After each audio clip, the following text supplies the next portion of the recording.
नमस्कार मित्रांनो, मी तुकाराम सुरनर जी आर आणि योजना या यूट्यूब चॅनलमध्ये आपल्या सर्वांचं स्वागत आहे। आजच्या व्हिडिओमध्ये एक अत्यंत महत्त्वाची माहिती आपण पाहण्याचा प्रयत्न करणार आहोत।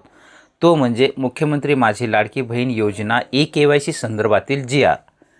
काल दिनांक 6 जानेवारी 2026 रोजी मुख्यमंत्री माझी लाडकी बहीण योजनेसंदर्भातील एक जी आर काढण्यात आलेला आहे।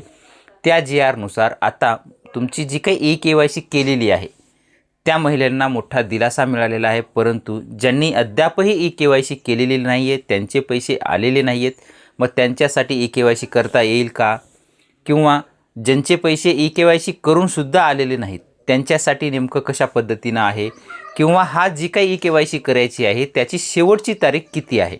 सविस्तर माहिती आपण या आजच्या जी आरमध्ये पाहण्याचा प्रयत्न करणार आहोत। चला तर व्हिडिओ शेवटपर्यंत पहा। व्हिडिओ आवडत असेल तर व्हिडिओला नक्की लाईक करा, तुमच्या मित्रपरिवारांना शेअर करा किंवा तुमच्या लाडक्या बहिणींना सुद्धा हा व्हिडिओ शेअर करा आणि त्यांना त्यांच्याकडून ई-केवायसी तुम्ही करून घेण्याचा प्रयत्न किंवा करण्याचा सांगा त्यांना। चला तर आजच्या व्हिडिओला सुरुवात करूया। पाहू शकता, हा मुख्यमंत्री माझी लाडकी बहीण योजनेअंतर्गत ई-केवायसी करण्याची संधी उपलब्ध करून देण्याबाबत शासन निर्णय दिलेला आहे 6 फेब्रुवारी 2026 रोजीचा।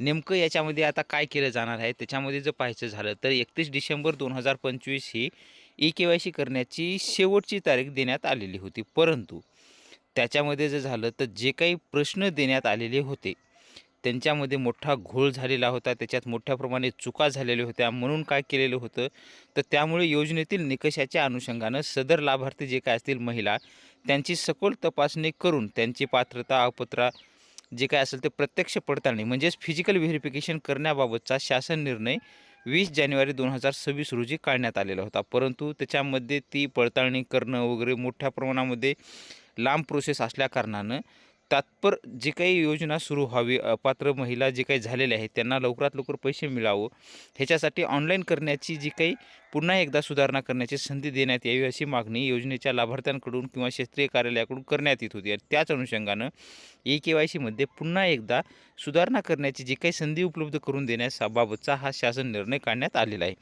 याच्यामध्ये पाहू शकता की तुम्ही शासन परिपत्रक दिलेलं आहे। तुम्ही मुख्यमंत्री माझी लाडकी बहीण या योजनेअंतर्गत 31 डिसेंबर 2025 पर्यंत ज्या लाभार्थी महिलांची ई-केवायसी प्रक्रिया पूर्ण केलेली आहे परंतु सदर प्रक्रिया पूर्ण करताना लाभार्थ्यांच्या कुटुंबातील सदस्य नियमित कायम कर्मचारी, कंत्राटी कर्मचारी म्हणून सरकारी विभाग, उपक्रम, मंडळ, भारत सरकार किंवा राज्य सरकारच्या स्थानिक संस्थेमध्ये कार्यरत नसावा किंवा सेवानिवृत्तीनंतर निवृत्तीवेतन घेत नाही किंवा घेत आहे किंवा कसं, याबाबतचा पर्याय जे काही नजर चुकीचा पर्याय निवडण्यात आलेला आहे अशा लाभार्थी महिलांसाठीच नीट लक्ष द्या।